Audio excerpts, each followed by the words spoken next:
Why was everyone so sure they were already dead? The thought cut through the chaos louder than thunder. Lightning shredded the black sky, tearing open brief, blinding glimpses of the coastal base below, men shouting, the metallic bark of gunfire, mud swallowing boots and blood alike.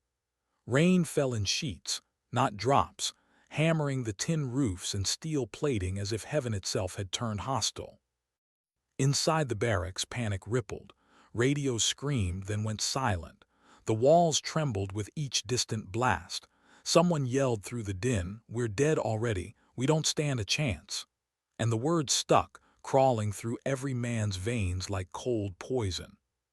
But somewhere beyond the storm, beyond the gunfire, beyond the terror of that night, someone heard those words and refused to believe them. Her name was Staff Sergeant Lucia Ramirez. She blended into every room she entered, small, quiet, forgettable. 5'4", maybe 120 pounds, soaked in regulation, discipline, and silence. Her hair was always tied back tight enough to look invisible, her uniform always immaculate, her eyes sharp but unreadable. She was logistics, inventory, ammunition counts, the quiet machinery of war.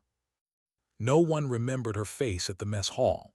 She sat alone night after night at the same corner table, cold rice, strips of dried beef, her movements precise, economical. She didn't gossip, didn't drink, didn't complain, didn't belong. At the next table, Marines laughed over steak and whiskey. "Hey, warehouse girl," Corporal Jenkins called out, his grin cutting through the chatter. "How's the pencil pushing today?" His buddy added, "Bet that Barrett she's always lugging around is just for show. Probably never even fired the thing." The laughter came easy, rolling over her like rain off concrete. She didn't look up, she never did. They called her Sniper Girl, half joke, half taunt. A warehouse clerk with a .50 caliber rifle she had no business carrying. They didn't know her story. She'd grown up in El Paso's border neighborhoods, the kind of places where gunfire was part of the background noise and kids learned early which alleys not to walk.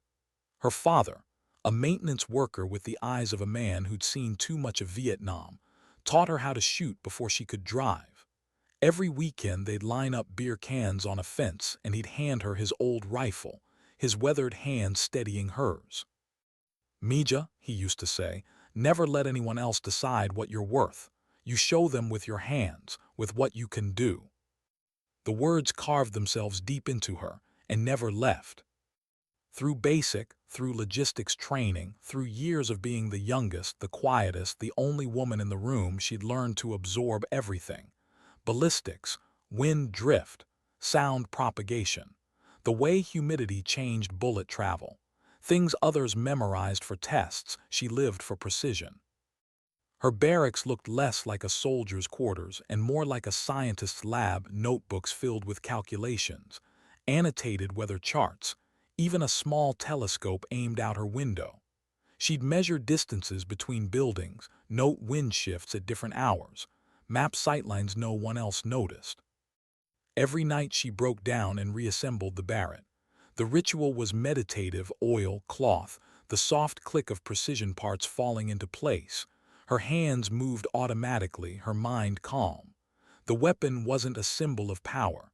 It was discipline, a conversation between steel and silence. They laughed at her for cleaning a gun she'd never use. She cleaned it anyway. No one understood that she wasn't preparing for glory. She was preparing for necessity. As dusk fell that night, the horizon flashed with the promise of a storm. Lucia sat by her small window, eyes tracking the lightning. She wasn't afraid of storms. She studied them. The seconds between flash and thunder gave her distance, a math problem she solved without thinking. Outside, the sea roared like an animal, wind clawing at the barracks walls. Inside, she whispered to her rifle, the way some people prayed. The others didn't notice. They never did. At 03:47 hours, the world ended. The first explosion hit the perimeter, a shockwave so strong it lifted dust from the floorboards. Then came the roar of automatic fire, sharp and unrelenting, cutting through the storm. Contact, contact, south perimeter, heavy fire. The radio crackled, screamed, then dissolved into static. Rebel forces, hundreds strong, poured from the jungle, their silhouettes black against lightning's white glare. The base's intelligence had been wrong. This wasn't a small insurgent cell. It was an army, and they'd been waiting. Gunfire rattled the compound's bones. Windows shattered. Alarms wailed. Men stumbled half-dressed into chaos. The sky itself seemed to be on fire, thunder mixing with the rattle of rifles. Inside the command post, Chief Thompson, a 20-year veteran with eyes like carved stone, scanned the scene through rain-smeared glass. "Ammo's low," he shouted. "We've got 10 minutes of fight left before we're throwing rocks." Petty Officer Martinez clutched his bleeding shoulder, pressing his palm against the wound. "Radio's dead. Commands cut off." A 19-year-old SEAL, Danny Carson, first deployment, huddled behind an overturned table, hands trembling so hard he could barely reload. A photo slipped from his pocket and landed in the muddy water, a smiling girl back home who didn't know she might already be a widow. "We're dead already," he shouted. "We don't stand a chance." The words echoed again, bouncing through the corridors, carried by fear. The storm surge flooded the lower levels, black water rising fast, sparking short circuits as it swallowed the compound's power lines. Generators failed one by one. The lights flickered, then went out completely. A Blackhawk appeared overhead, a blur of rotor blades in defiance against the wind. For a moment, hope flared. Then an RPG streaked through the rain like a comet. The explosion turned night into day. Fire rained down, hissing as it met the flood. The wreckage slammed into the communications tower, their last connection to the outside world, and snapped it in two. Chief Thompson's voice came low and certain. "No backup, no air support. We fight here or we die here." Lucia heard it all from her bunker, surrounded by crates of ammunition she couldn't deliver fast enough. Her hands shook as she clutched the Barrett across her lap. The weight of it was familiar, comforting, terrifying. Water dripped from the ceiling, slow, rhythmic, counting down time like a heartbeat. Through a narrow window, she saw flashes of battle. Men she'd eaten beside now fought for their lives in knee-deep mud. Her notebook lay open beside her, soaked, ink bleeding but still legible. Wind 40 knots. Visibility near zero. Range 400 to 800 meters. All her numbers, all her knowledge, useless unless she acted. She heard voices outside shouting in Spanish. Rebels moving through the corridors, executing the wounded. No prisoners. A voice cried out through the storm, desperate, young, broken. "Is anyone still alive? Anyone?" Lucia froze, then something inside her stopped shaking. She closed the notebook, slid the Barrett's bolt home, and took her first deep breath since the world began to fall apart. The storm howled, the wind screamed. But in her mind there was silence, the kind her father taught her to find between heartbeats. She crawled to the window, the rifle's cold barrel resting against the concrete edge. Through the scope, chaos became geometry, angles, motion, patterns. The world shrank to breath, distance, and time. Rain distorted everything, but she saw what others couldn't. Not just enemies, opportunities. She adjusted the windage. Exhaled. Fired. The shot cracked through the storm like the voice of fate. No one saw where it came from. But every man on that base would remember the sound. Where did it come from? That was the question no one could answer. For one suspended heartbeat, the entire battlefield seemed to freeze. The shot had torn through the storm like thunder answering lightning, one clean sound in the middle of chaos. In the bell tower, a rebel sniper's body fell backward, his rifle spinning away into darkness. The seal who'd been crawling through the mud toward cover blinked up at the tower, dazed, realizing he was still alive. Then everything moved again. Chief Thompson looked up from his position behind a shattered wall. Who the hell fired that? No answer came, only rain, only the relentless percussion of war. But something shifted. Confusion spread through the rebels' ranks, a flicker of hesitation, a ripple of doubt. They'd mapped the compound, counted the weapons, calculated the odds. There wasn't supposed to be anyone left who could shoot like that. Inside the supply bunker, Lucia Ramirez adjusted her scope. Her breathing was steady now, almost serene. The Barrett's recoil still hummed through her shoulder, but her hands no longer trembled. She entered that strange, narrow state her father once described, where time slows, noise fades, and only the shot exists. Outside, lightning flashed. Through it, she saw the next target, two insurgents dragging an RPG tube into position, preparing to finish what they'd started with a helicopter. She calculated wind drift automatically, the rhythm of the storm now part of her pulse. Range 500 meters. Correction, 1.2 mils left. Trigger press, slow, smooth. The second shot came. The gunner folded as if pulled by invisible strings. The RPG clattered harmlessly into the mud, detonating short and lighting up the courtyard in a burst of orange fire. Through that brief glow, Lucia saw faces, soldiers she knew. Martinez, clutching his bleeding shoulder, still firing with his good arm. Young Carson, soaked and terrified, crouched behind debris. Chief Thompson, shouting orders, voice steady even as everything fell apart. The sight grounded her. These weren't just uniforms. These were her people, the same ones who laughed at her, ignored her, underestimated her. And yet, she was the reason they were still alive. But she didn't let herself think about that. Not now. Her mind was a machine of calculations.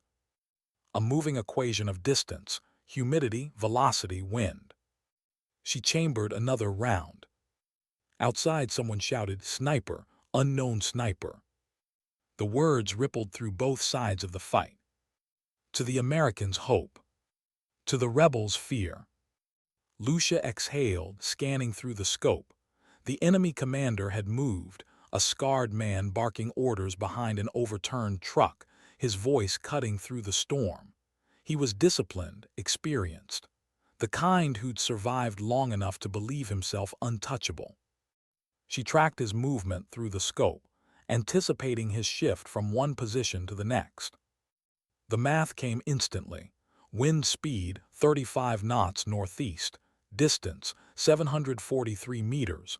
Slight downward angle. Her finger tightened. The third shot split the storm. The commander dropped where he stood. Confusion turned to chaos. The rebel formation fractured, coordination lost. Some continued to advance, others froze. The rhythm of their assault, once deadly and organized, broke apart like a machine stripped of its gears. Lucia didn't celebrate. She didn't even smile. She reloaded. Every shot carried a cost. Every pull of the trigger meant stepping deeper into a place she'd only ever visited in training, a place where precision and morality blurred. But she pushed the thought aside. There would be time later to feel. Now there was only the mission. Through the rain, she saw movement, a rebel fighter slipping through the side alley toward Martinez. The man's rifle was raised, his eyes locked on the wounded SEAL. Lucia's pulse slowed. She aligned her sights. Fired. The bullet hit center mass. The fighter dropped instantly, his weapon vanishing into the floodwater. Martinez flinched, confused. He looked around wildly. "Jesus Christ," he muttered. "Someone's out there, someone's watching us." Carson heard it too. "A ghost," he whispered, clutching the photo of his girlfriend against his chest. The Barrett spoke again, once, twice, each shot hidden perfectly beneath the thunder's roar. Every flash of lightning masked her muzzle. Every second of silence between thunderclaps became her window to fire. She studied storms her whole life. Now she was part of one. A machine gun erupted from the old pharmacy across the courtyard. Heavy, sustained fire. The rebels had repositioned a belt-fed weapon and were tearing through the walls of Building A, where Thompson's team was pinned. Lucia shifted, crawling toward a gap in the bunker wall barely wider than her rifle's scope. From here, she had a partial angle on the pharmacy's window, a sliver of visibility through the rain. The shot was impossible. A narrow gap, 550 meters of storm, a half-concealed target. Physics said no. Experience said maybe. Her father's voice whispered, "Mija, never let anyone else decide what's possible." She adjusted the scope. Waited. Fired. The machine gun went silent. The crew never knew where the bullet came from. In the lull that followed, the SEALs began to push forward, cautious, emboldened. Thompson barked over the gunfire, "Whoever you are out there, keep it up. We're moving." Lucia didn't answer. She couldn't. If she thought too hard about what she was doing, hesitation would creep in. Hesitation was death. The rebels regrouped, smaller units, angrier, more desperate. Their own sniper appeared now, working to triangulate her position. He was good. She could tell from the precision of his shots, tight, disciplined, deliberate. One round struck close enough to chip concrete beside her cheek. She didn't flinch. Lucia found him in her scope, a silhouette prone behind debris, face hidden, rifle steady. He was patient, professional, maybe even better than her. But she had something he didn't. She wasn't fighting for revenge, or orders or numbers. She was fighting for the faces in that courtyard, for Carson's trembling hands, for Martinez's bleeding shoulder, for every man who'd written her off as invisible. She found her stillness again, that place between breaths where the heart holds its beat. Rain pounded the bunker roof, lightning flared. The sixth shot came, whispering through the storm like fate with a purpose. The enemy sniper never got his chance to fire again. Outside, the tide of battle shifted completely. The rebels, leaderless, blind, and afraid of a ghost they couldn't see, began to retreat. It wasn't panic. It was the recognition of defeat. In her bunker, Lucia finally exhaled. Her arms trembled, the weight of the rifle sinking into her lap. The floor was littered with empty brass, each casing glinting gold in the intermittent flashes of light. She'd saved them. All of them. But she didn't step outside. Didn't shout, didn't cry. She just sat there, hands resting on the weapon, letting the storm rage until it had nothing left to give. When dawn came, gray and heavy, the compound looked like something from another world. Mud everywhere, smoke, steam rising from warm concrete, the sea calm again as if ashamed of its rage. Lucia stood at the window, exhausted. She watched the SEALs moving cautiously through the ruins, searching for survivors. She saw Carson kneel to pick up his photo, now soaked but intact. Martinez laughing weakly as a medic wrapped his shoulder. They were alive. That was enough. She turned back to her rifle, mud-stained, waterlogged, but perfect. She began to clean it again, methodically, silently. Somewhere behind her, thunder rolled one last time, faint, distant, like applause from the heavens. She didn't smile. She didn't need to. For the first time, she understood what her father really meant. Worth isn't something people give you. It's something you prove when no one's watching. How do you thank someone you've never seen? That was the question echoing through the ruins as dawn crept over the base. The storm was gone now, leaving only stillness and the smell of gunpowder, salt, and smoke. Steam rose from wet concrete, curling through the gray air. Broken glass glittered like frost. Somewhere, a generator sputtered weakly to life, coughing electricity back into the wounded compound. They had survived.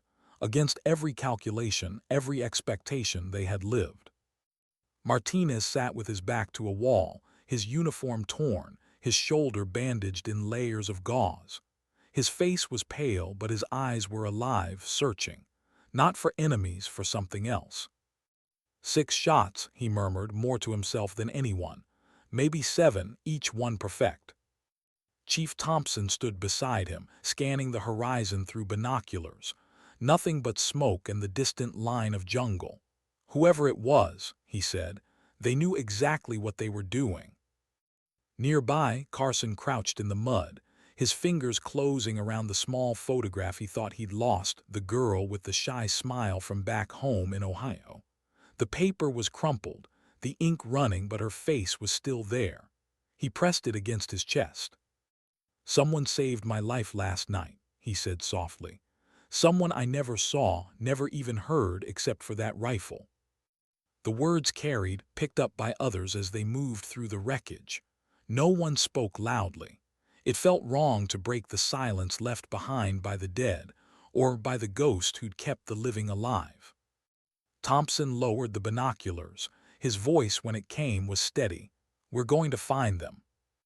"Find who, Chief?" Carson asked, still staring at the photograph. Thompson's eyes hardened. "The one who did this, the one who turned the tide. I don't care what unit they're from, what rank they hold. They saved every damn one of us."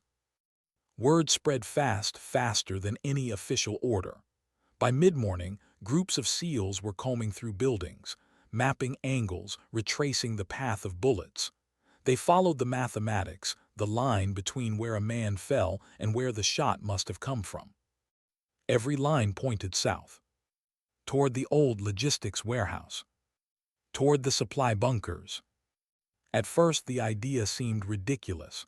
A shooter hiding in supply, logistics, that was where the clerks worked, not snipers, not soldiers.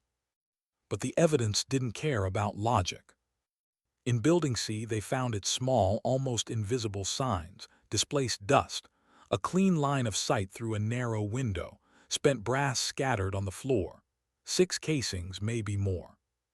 Carson bent down and picked one up. He turned it over in his hand, reading the inscription etched into its base, .50 BMG, Lake City Arsenal. He whistled low. "Barrett rounds," he said. "Same caliber as that warehouse girl's rifle." The others looked at him, the realization dawning like sunlight through the storm's remnants. "You're saying it was her?" Williams asked.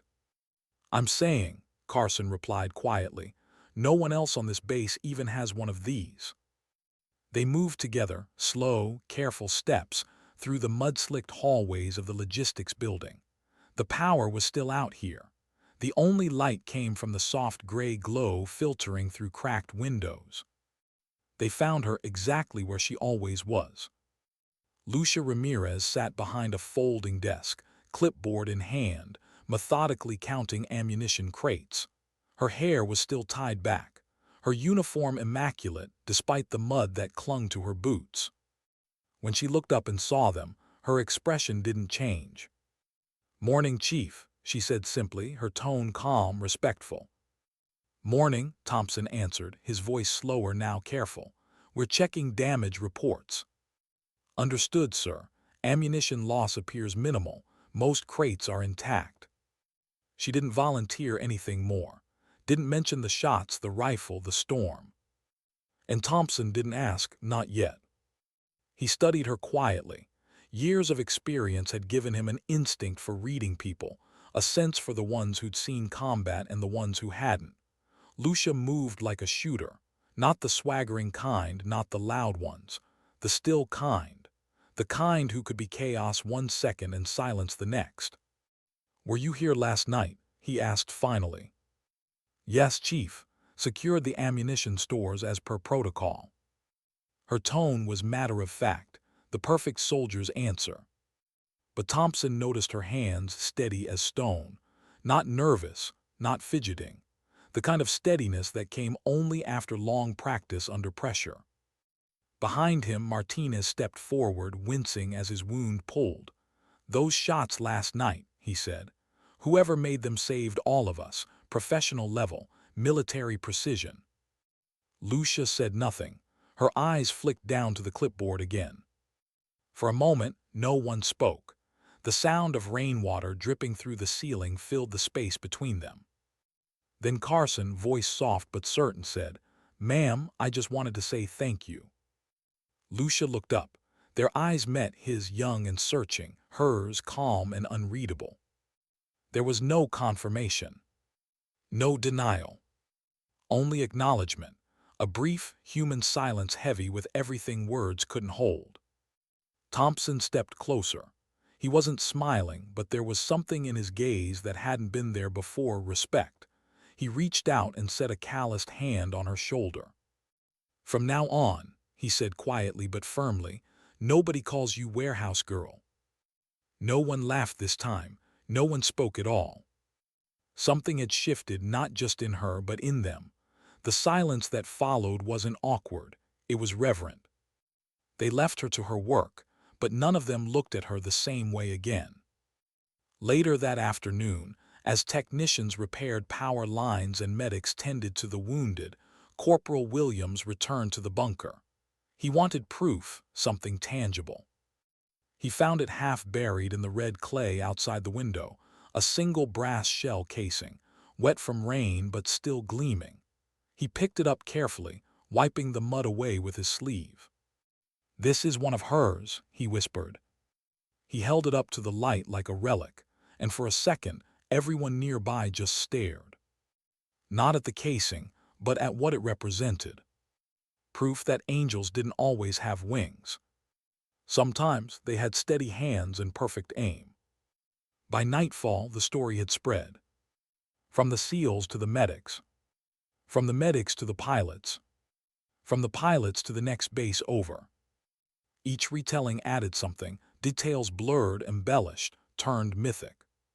Some called her the Barrett Angel. Others the ghost of the warehouse. But those who were there knew better. They didn't need a name.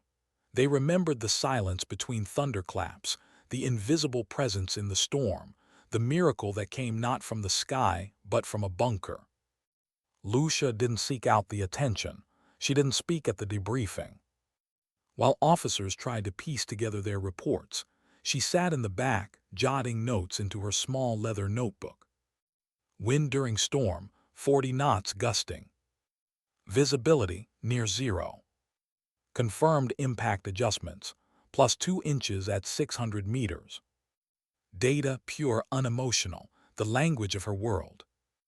But between those sterile numbers, something softer crept in memory. Her father's voice. Her own heartbeat steadying against chaos. The look on the young SEAL's face when he realized he'd lived to see another sunrise. That night when the base finally went quiet again, Lucia sat alone on her bunk. The Barrett rested beside her, disassembled, cleaned, perfect once more. She thought of what Thompson had said, "Nobody calls you warehouse girl anymore." It should have felt like victory. Instead, it felt like weight. Because she knew this wasn't glory. This was survival. And survival always came with ghosts. She opened her notebook and wrote a single sentence across a fresh page. Precision without empathy is just mathematics. Then she closed it and turned off the light. Outside, the wind still carried the faint echo of the storm, fading now, distant. But the legend had already begun to grow. Somewhere out there, soldiers were whispering about the unseen sniper who turned a massacre into a miracle. And Lucia Ramirez, the quiet woman no one ever noticed, was becoming something she never meant to be. A myth, a savior, a symbol of everything unseen and unspoken in war. But she wasn't thinking about that. Not tonight. She was thinking about her father's hands, about what he told her when she first learned to shoot. "Mija, someday you'll have to take a shot you can't take back. When that day comes, make sure you're aiming for more than just a target." She understood now what he meant. Because sometimes, survival isn't about who shoots faster. It's about who refuses to surrender when everyone else already has. Why did the truth feel heavier than the rifle itself? The storm was gone, but its memory lingered. The base still smelled of wet concrete, burnt fuel, and cordite, the perfume of survival. Soldiers worked in silence, repairing what could be fixed, burying what couldn't. 3 days after the battle, the helicopter arrived, its rotors cutting through the damp air like blades through mist. It wasn't rescue this time. It was inquiry.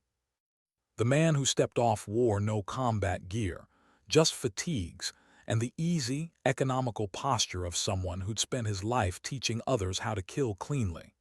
His name was Master Sergeant Rodriguez, sniper instructor from Fort Benning.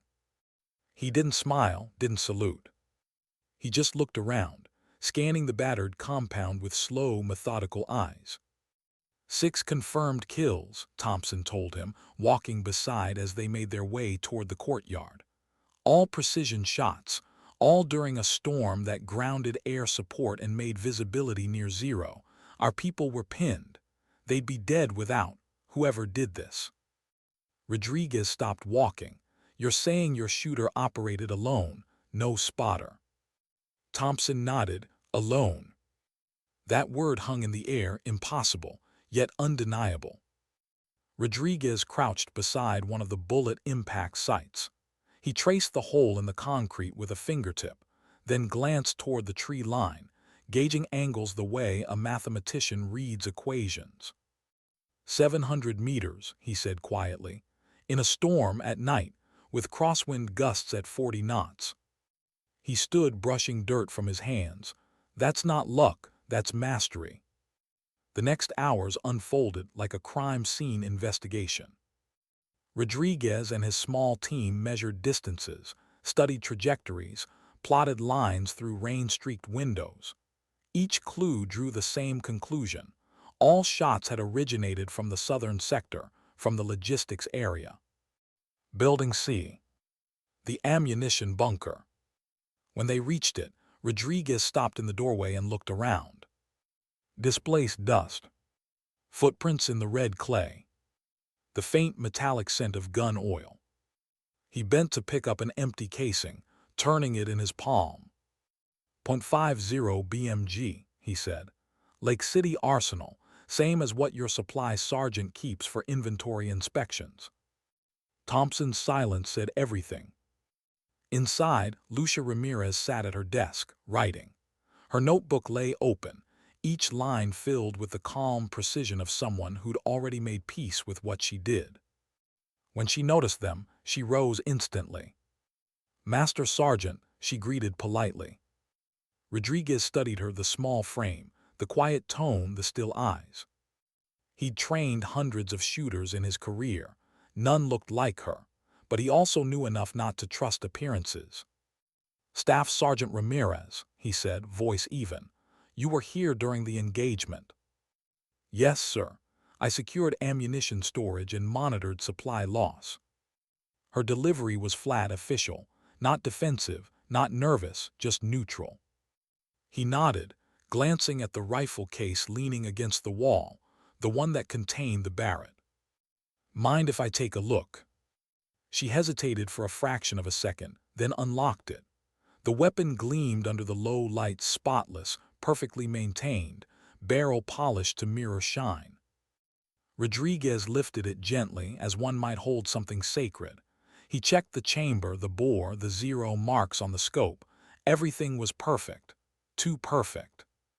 This rifle, he said softly, has been fired recently. Lucia didn't answer. Behind her calm face, her heart thudded once, a reminder that she was still human. Rodriguez set the weapon down carefully and met her gaze. You know, Staff Sergeant, in 20 years of training snipers, I've never seen someone pull off 6 confirmed hits under those conditions. Not with this level of precision. I'm not here to punish anyone. I'm here to learn how it was possible. Lucia's throat tightened. I just did what I was trained to do, she said finally. Trained where? He asked. She didn't blink. My father, sir, Vietnam veteran, he taught me before the army did. Rodriguez almost smiled, almost. Then he taught you well. He walked toward the window she'd used as her firing position.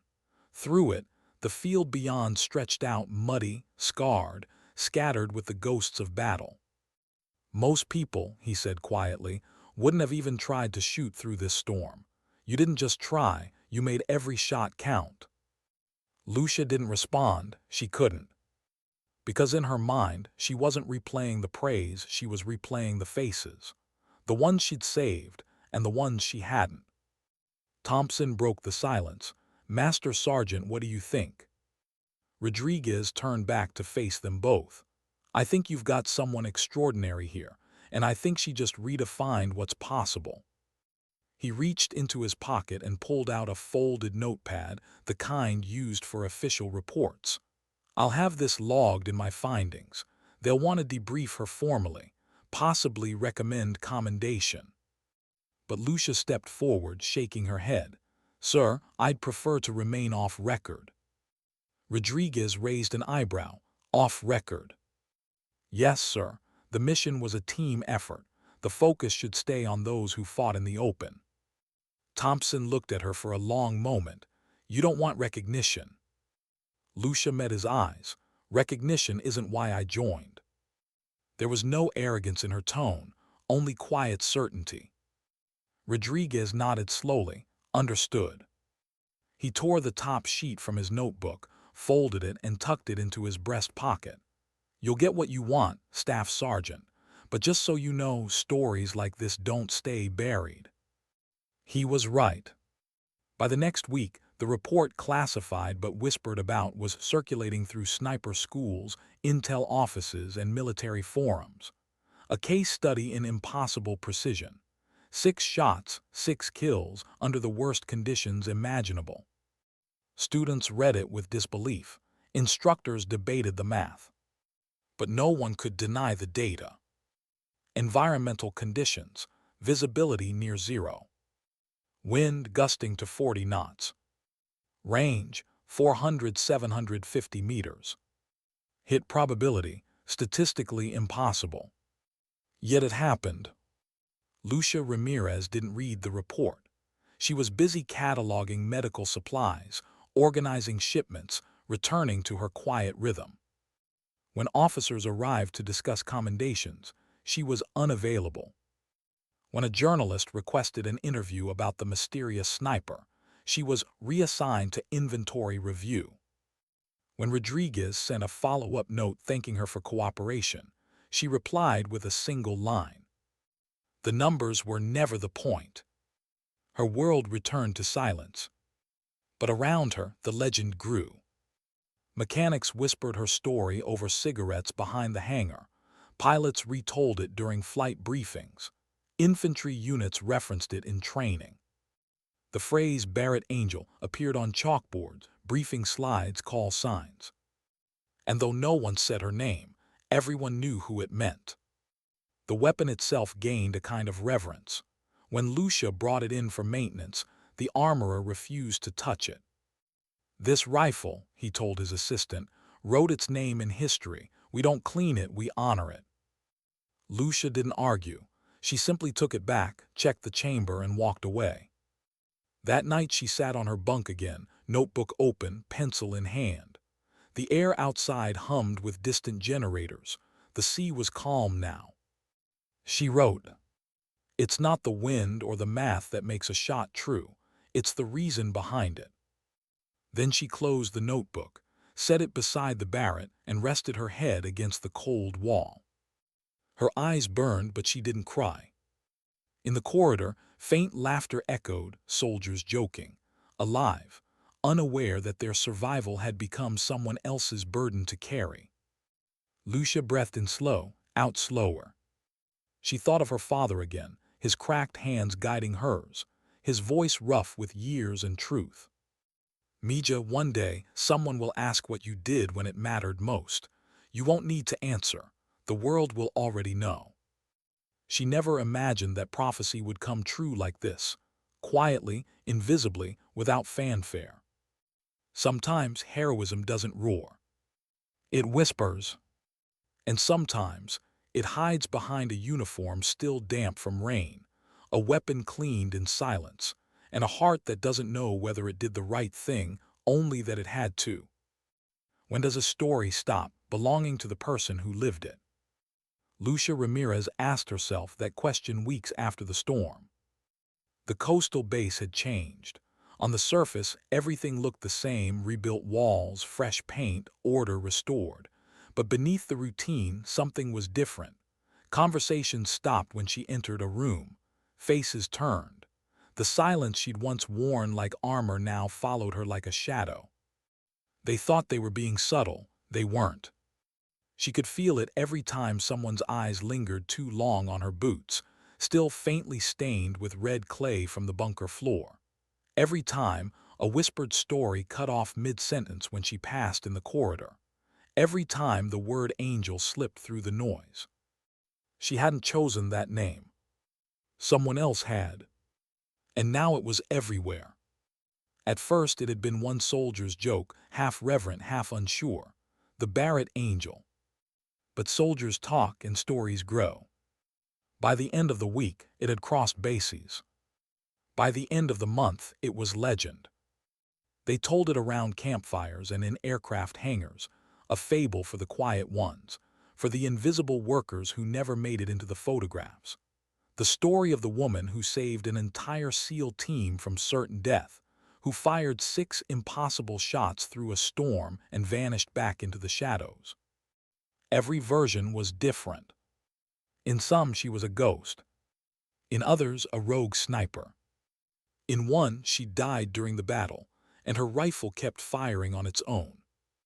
Lucia read none of it, but she didn't have to. She saw the myth reflected in the way people looked at her now, with awe, curiosity, even guilt. They brought her coffee she didn't ask for. Saluted her when they passed, even though she wasn't an officer. Gave her space, the kind that felt less like respect and more like distance.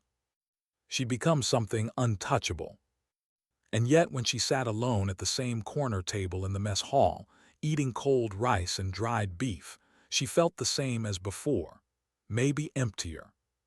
She didn't want reverence, she wanted normal. Across the room, Carson and Martinez sat together, both still limping from old wounds.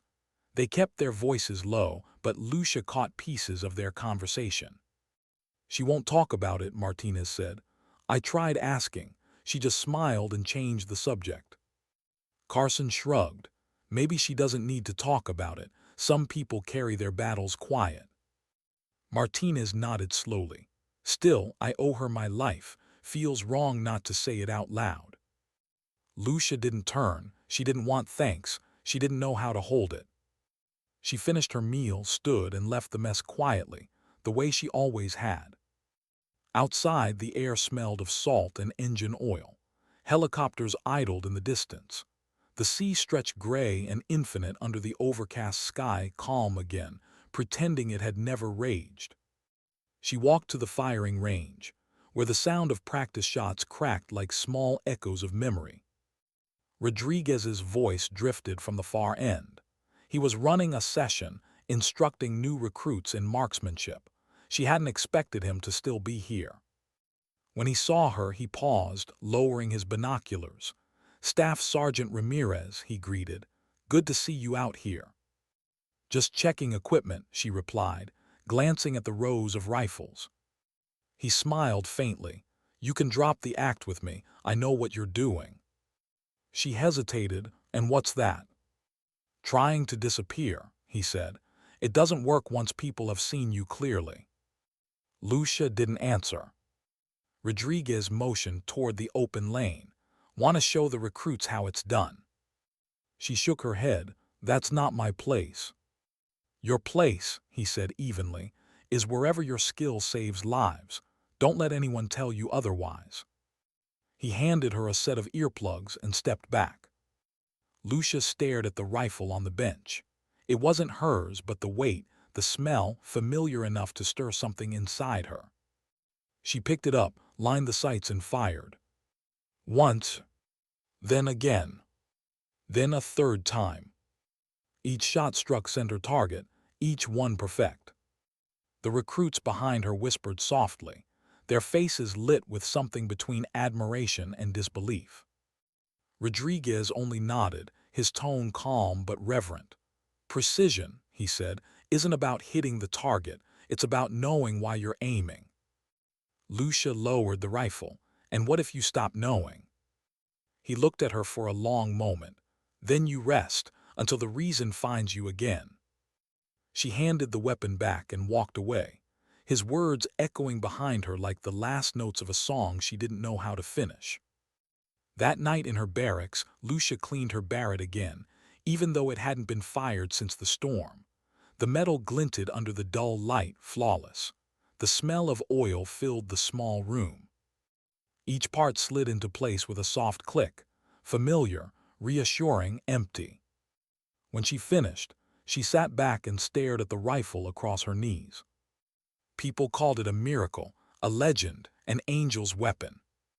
But to her it was just steel. Cold, heavy, honest. She ran a finger along the barrel, whispering under her breath, "You and me, old friend, that's all it ever was." Outside, the wind rustled faintly through the compound. Somewhere, someone laughed. Life was moving on. But Lucia wasn't sure she could. The next morning, Thompson found her on the east wall, staring out at the horizon. He carried a small box in his hands, military issue, brown cardboard, no markings except a thin black line of tape across the top. "Thought you should have this," he said, holding it out. She frowned. "What is it?" He opened the lid. Inside lay a single brass casing, polished, gleaming, the one Williams had found half buried in the red clay. Lucia looked at it for a long time, the shell that had started it all. "It belongs to you," Thompson said softly. "We keep things like this to remember who we are." Lucia shook her head. "I remember just fine without it." Thompson smiled faintly. "Then keep it anyway, for when the memory starts to fade." She closed the box gently. "Thank you, Chief." He turned to leave but paused in the doorway. "You know I've served 20 years, he said, voice low, thoughtful. "Seen every kind of soldier there is, the loud ones, the fearless ones, the broken ones, but you remind me what the quiet ones can do." He didn't wait for a reply. He didn't need one. When he was gone, Lucia stood for a long time, the box still in her hands. The wind from the sea caught her hair, pulling loose strands across her face. For the first time since that night, she felt something shift inside her. Not pride, not grief, something quieter, acceptance maybe. That evening, she walked the perimeter alone. The compound was peaceful now. The same walls that had once been torn apart by fire now humming with generators and quiet conversation. As she passed the south bunker, she stopped. The mud had dried. The window she'd used to fire through was cracked, its edges rough. She stood there a long time, staring through it into the empty field beyond. The same place that had once been filled with chaos and death. Now, only silence. The sea beyond glittered faintly under the fatting sun. Lucia reached into her pocket and pulled out the brass casing Thompson had given her. She turned it in her palm, watching the light catch the grooves. Then she knelt, dug a small hole beside the bunker wall and buried it there. "Stay here," she whispered. "This is where you belong." When she stood again, her hands were dirty, her eyes wet, though she told herself it was just the wind. As she walked back toward the barracks, she thought of her father again, his words, his lessons.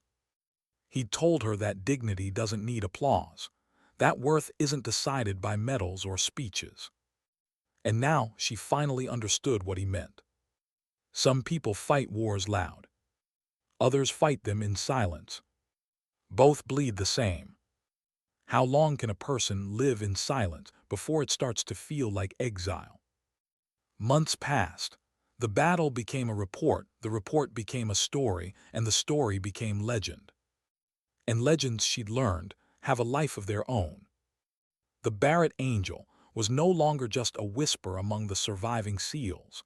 It had become a case study at Fort Benning. Training slides used phrases like adaptive marksmanship under extreme duress and precision performance in zero-visibility environments. Her name wasn't on the materials, but she recognized her ghost in the words. Unknown operator. Female logistics specialist. Hit probability, impossible. They made it sound clean, technical, heroic. But Lucia knew the truth wasn't clean at all. It never was. When you pulled a trigger, you didn't just stop an enemy. You interrupted a life, a heartbeat, a family, a future you'd never know. That truth didn't wash off, no matter how many times you cleaned your weapon. She still kept the Barrett spotless, not out of pride but duty, as if the act itself kept something inside her from rusting. Each night after duty hours, she'd sit alone at her desk, breaking down the rifle piece by piece. Bolt assembly, scope, barrel, oil, cloth, precision, a ritual without end. Sometimes she thought she could still smell the rain, the metallic sting of the storm from that night. Sometimes she heard thunder when there was none. War leaves ghosts that don't haunt places. They haunt habits. In the mess hall, people still gave her space. They weren't afraid of her, not exactly. It was more like reverence mixed with discomfort. They wanted to thank her, to say something meaningful, but no one knew how to speak to a myth. Carson tried once. He caught her outside the supply hangar one morning, holding a folded letter, paper worn soft from being read too many times. "My girlfriend wrote me," he said awkwardly. She heard the story, said she prays for whoever saved us that night. Lucia nodded politely. "That's kind of her." "She called you an angel," he added, almost apologetic. Lucia's eyes flicked up just for a moment. "There were no angels that night, Carson, just people trying not to die." He opened his mouth to reply but couldn't find words. She didn't wait for him to. She just nodded once and walked away. He stood there, watching her go, the quiet, small figure moving through morning light, and realized maybe heroism didn't always look the way he'd been taught. That same week, the base received new recruits, fresh faces, nervous energy. During their orientation, one of the instructors mentioned her story. Not her name, just the lesson. Never underestimate the quiet ones. They might be the reason you make it home. It wasn't doctrine yet, but it was becoming something close. They called it force multiplication through unexpected assets.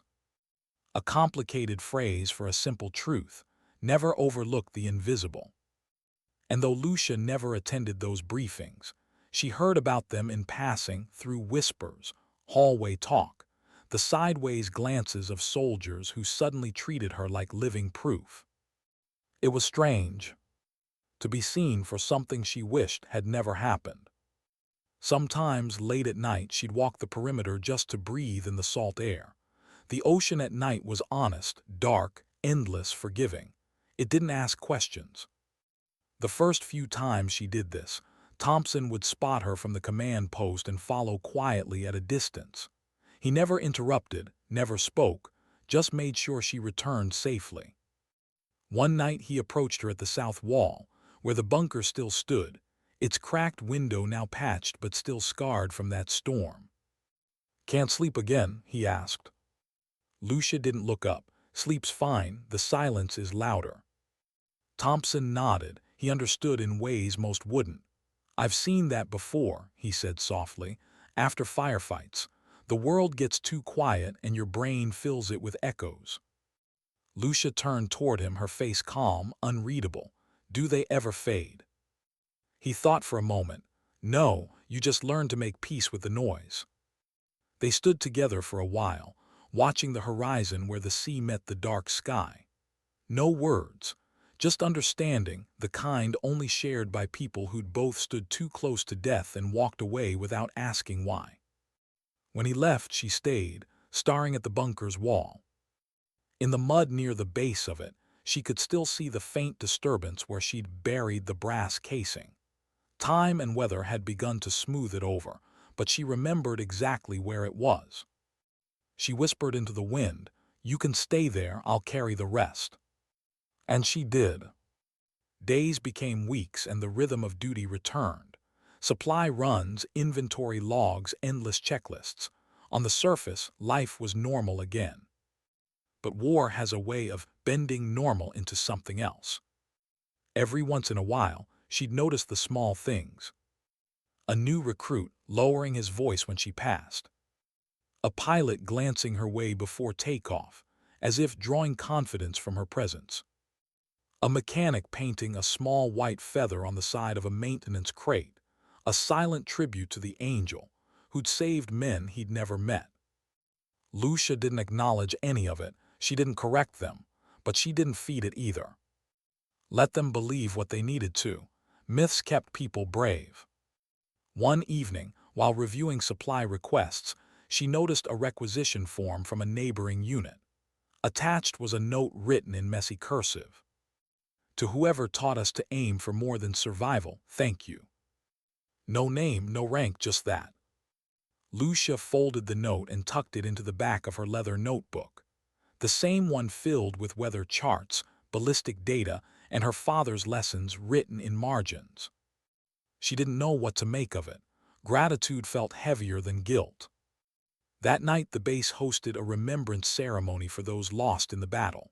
The courtyard was lit by lanterns and small candles. Rain threatened again but never came.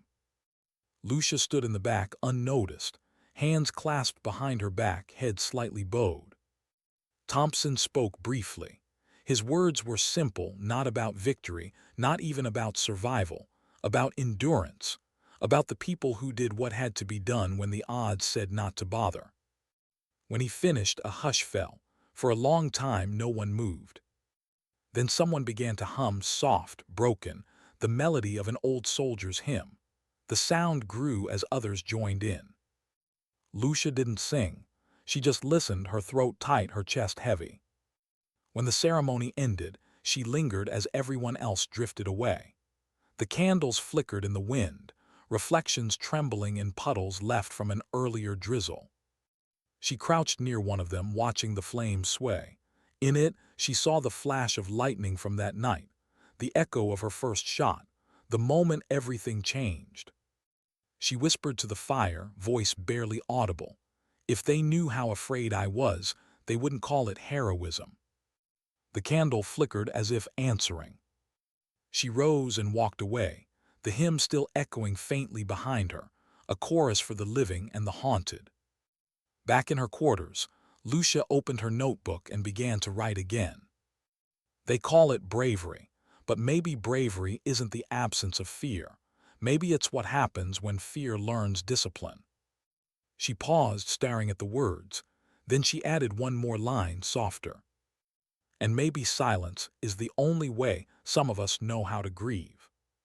She closed the notebook, set it on her bedside table. Outside, the ocean sighed against the shore. The base lights glowed faintly in the mist. Lucia sat in the dark for a long time, her eyes adjusting to the half-light, her breathing steady. Somewhere deep inside, she began to accept what she couldn't change, that sometimes history doesn't ask for permission before turning people into symbols. She wasn't an angel, she wasn't a myth. She was just a soldier who refused to let others die while she still had breath. And maybe that was enough. What do you do when the world starts building you into something you never claimed to be? For Lucia Ramirez, the answer came in a sealed envelope stamped personnel transfer, priority orders. It arrived one morning, slid under her door while she was tightening the sling on her Barrett.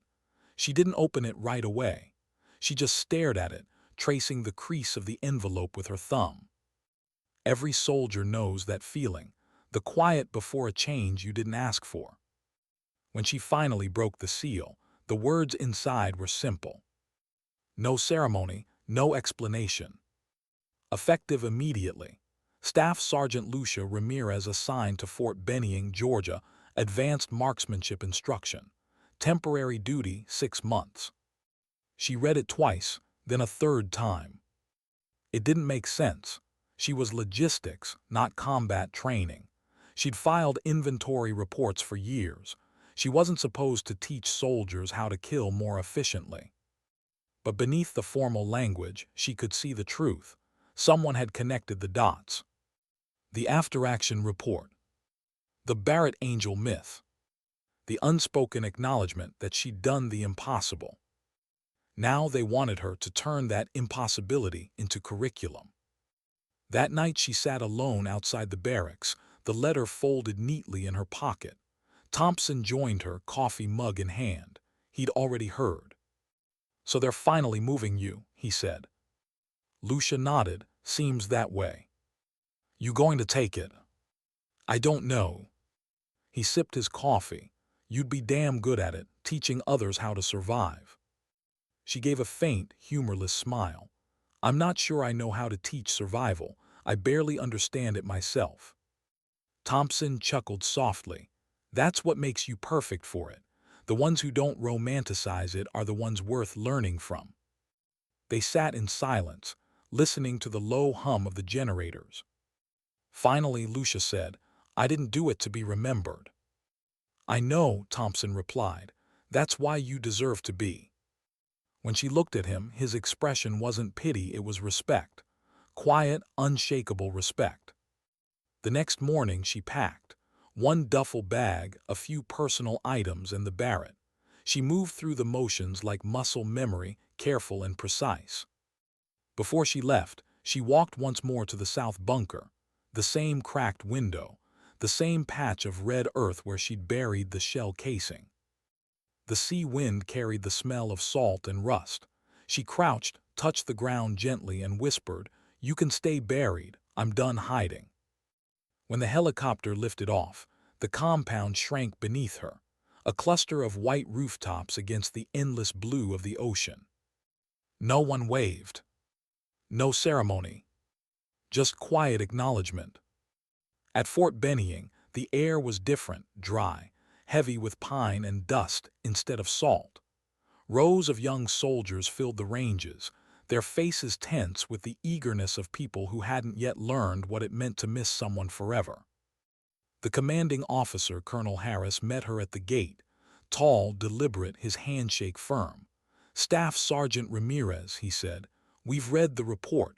We're honored to have you here." She wanted to tell him there was nothing honorable about what she'd done, but she just nodded. "Thank you, sir." Her assignment was straightforward. Assist in developing new training protocols for long-range engagement under adverse conditions. Her legend, it seemed, had become doctrine. They gave her a small office near the firing range, a desk, a window, a whiteboard filled with equations and wind charts. But what struck her most was the way the recruits looked at her. They didn't see a person. They saw the story. When she walked the range, conversation stopped. When she picked up a rifle, eyes followed her like she carried answers to questions none of them had yet learned to ask. She demonstrated once, one shot, 600 meters dead center. Not to impress, but to remind them that skill was built, not gifted. Afterward, one of the trainees, a young woman named Ava Chen, no older than 20, approached her, nervous but determined. "Ma'am." Lucia turned. "Yes, Private." "Is it true, the story they tell about the storm, about how you—" Lucia raised a hand gently. "Don't finish that sentence." Ava blinked, startled. "I'm sorry, I just—" "You want to know what really happened?" Lucia said, her tone calm but edged with gravity. Ava nodded. Lucia looked at her for a long moment before answering. "It was chaos. People were dying. I did what I could because there was no one else left, that's all." Ava's eyes softened. "But you saved them." Lucia shook her head slowly. "No, they saved each other. I was just another piece in the puzzle." Ava hesitated. "Then why do people call you?" "Because stories need symbols," Lucia interrupted gently. "People need something clean to hold on to when everything else feels dirty." Ava didn't fully understand, but she nodded anyway. That night, Lucia returned to her quarters and sat at her desk, notebook open. For the first time, she didn't write numbers. She wrote questions. What does it mean to teach others to do what you wish you never had to? How do you turn survival into wisdom without glorifying death? The answers didn't come, but she kept writing anyway. Weeks passed. Her classes became known for their silence. She didn't yell, didn't lecture, didn't boast. She taught through patience, through precision, through quiet repetition. And the soldiers responded. One day, after a long session in sweltering heat, Ava approached again, this time holding her rifle awkwardly. "Ma'am," she said, "you once said stories need symbols. What if the symbol helps people believe they can be brave?" Lucia paused, watching her. "Then maybe it's worth existing. But the danger," she said softly, "is when people start chasing the symbol instead of the truth behind it." Ava frowned. "The truth?" Lucia pointed toward the rifle in the young woman's hands. "That no shot, no medal, no legend is worth more than the people it protects. If you ever forget that, you'll miss what matters." Ava nodded, eyes steady now. "I won't forget." Lucia smiled, the faintest ghost of one. "Good. Then maybe you'll be better than I ever was." The next day she found a small folded note on her desk, written in a neat, unfamiliar hand. "Thank you for teaching me that strength doesn't always make noise." Ava. Lucia kept it tucked inside her notebook, next to her father's old words. As the weeks turned into months, she began to notice something she hadn't felt in years: peace. Not complete, but enough to breathe without guilt. Her students started calling her ma'am less and Sarge more, the casual respect that came from trust, not reputation. Rodriguez visited near the end of her assignment. He found her on the range, watching recruits practice wind corrections. "You built something here," he said. Lucia didn't look at him. "I built nothing. I just taught them not to ignore the quiet." He smiled faintly. "Same thing." When she turned to face him, her eyes were softer now, her edges worn smooth by time and repetition. "Master Sergeant," she said, "do you ever regret the things you've taught?" He considered. "Every day. But I also know regret means you cared enough to question it. That's the line between killers and protectors." She nodded. "Then maybe I'm finally learning to stand on the right side of that line." He gestured toward her students. "Looks like you already have." As he walked away, she called after him. "What happens when the myth fades?" Rodriguez stopped but didn't turn. "Then they'll remember the lesson, not the name, and that's how it should be." When he was gone, Lucia stood alone for a long time, watching the sun dip behind the tree line, golden light catching the dust in the air. For the first time since the storm, she smiled fully, not out of pride but relief. The story no longer belonged to her. And that was okay. What happens when the war finally lets you go, but you don't know how to be free? Lucia Ramirez had asked herself that question every day since she left the coast. Her orders came quietly, like everything else in her life. Return to duty station, concluded assignment, exemplary conduct.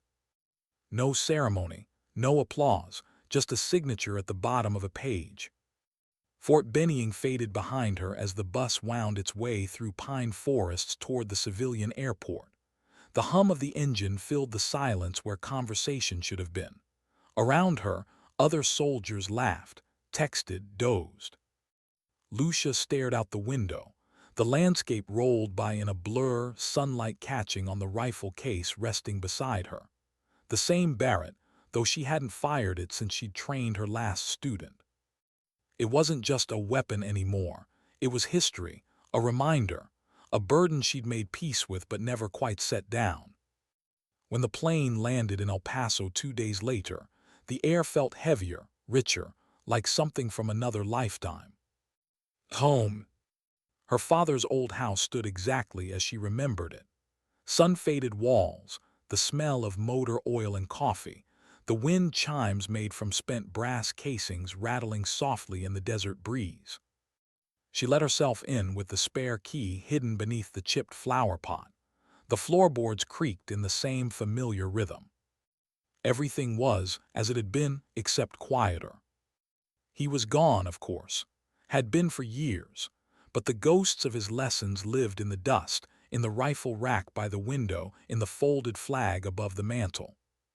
Lucia stood there a long time, her fingers tracing the edge of the flag. "You were right," she whispered, "about everything." She set the Barrett down gently on the old workbench, beside the same hunting rifle he'd once used to teach her about patience, breath, and purpose. It felt like closing a circle. For a while she didn't move. She just listened to the desert wind outside, to the creak of old wood, to her own breathing. Then she did something she hadn't done since before the war. She exhaled fully. The next few months unfolded in small, quiet ways. She worked mornings at a community range outside the city, teaching veterans and teenagers how to handle firearms safely, responsibly. It wasn't about marksmanship anymore. It was about discipline, focus, respect. No one there knew who she was. They just called her Miss Ramirez, the calm instructor with steady hands and patient eyes. Every once in a while, someone would mention the story. "You ever hear about that woman sniper overseas? The Barrett Angel?" Lucia would smile faintly, shake her head, and say, "Sounds like a hell of a story." Then she'd correct a stance, adjust a grip, or remind a student that real precision doesn't come from the weapon. It comes from intention. One afternoon, after class, she found a note left on her desk, scribbled in pencil on range paper. "I used to think strength was loud.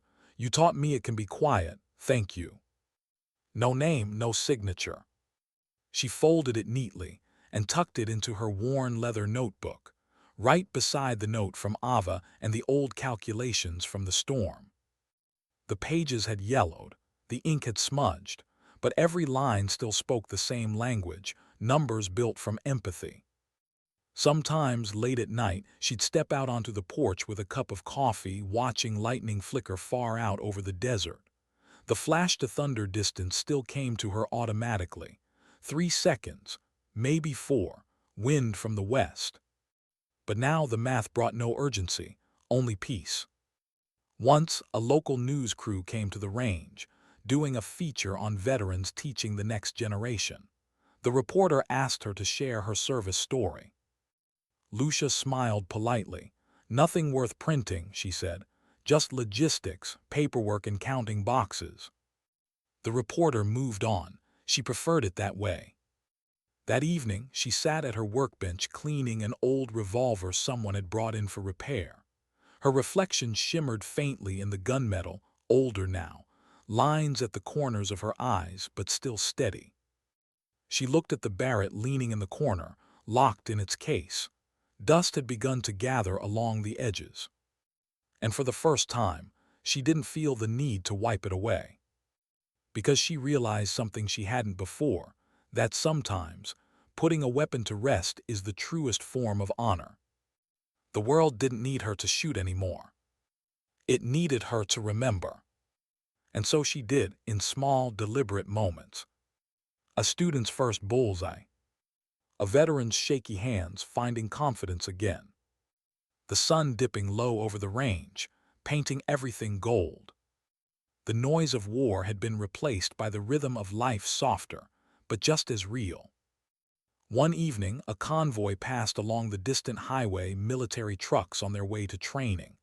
The sound of the engine stirred something deep in her chest. Nostalgia, maybe, or gratitude, or both. She thought of the faces she'd left behind. Thompson, Martinez, Carson, Ava. Each carrying their own version of the story now, each changed by it in ways she'd never see. And she realized that was enough. The legend no longer belonged to her. It belonged to anyone who needed to believe that quiet could be powerful, that unseen hands could still change fate. As dusk fell, the horizon glowed with the last light of day. She stepped into the yard, barefoot, the desert earth cool beneath her feet. Fireflies blinked in the tall grass, tiny sparks against the coming dark. She stood there breathing, the smell of rain teasing the air, a storm building somewhere far off. For a moment, she imagined her father standing beside her again, weathered hands resting on her shoulders, his voice soft and certain. "Mija," he said, "someday you'll understand that dignity doesn't need to speak. It simply acts." She closed her eyes, smiled. And when she opened them again, lightning tore across the horizon, brief, beautiful, gone. Lucia Ramirez watched the sky fade to black. Then she turned, walked inside and switched off the lights. The Barrett stayed in its case. The storm rolled past without her. And for the first time in years, she slept without dreaming of thunder. Because heroes don't always stand in the spotlight. Sometimes they stand alone in the quiet where no one sees, no one applauds, and no one ever truly knows. And maybe that's what makes them heroes. Because courage isn't noise. It's patience. It's grace. It's the discipline to do what must be done, even when no one will ever know you did it. Lucia Ramirez would never give an interview, never wear her medals, never tell her story. But somewhere, across bases and barracks, recruits still whispered her name in half-believing tones. They said she was an angel. They said she was a ghost. They said she changed fate with 6 impossible shots through a storm. Maybe they were right. Or maybe she was just a soldier who refused to let others die when she could still fight. Either way, the truth lived quietly, in the brass shell buried beneath the bunker wall, in the leather notebook filled with wind speeds and morals, in every student she'd taught to see meaning before marksmanship. The world would forget her face. But the lesson, that strength doesn't always shout, would outlive them all. And in the end, that was her peace. Because sometimes, dignity doesn't speak. It simply acts.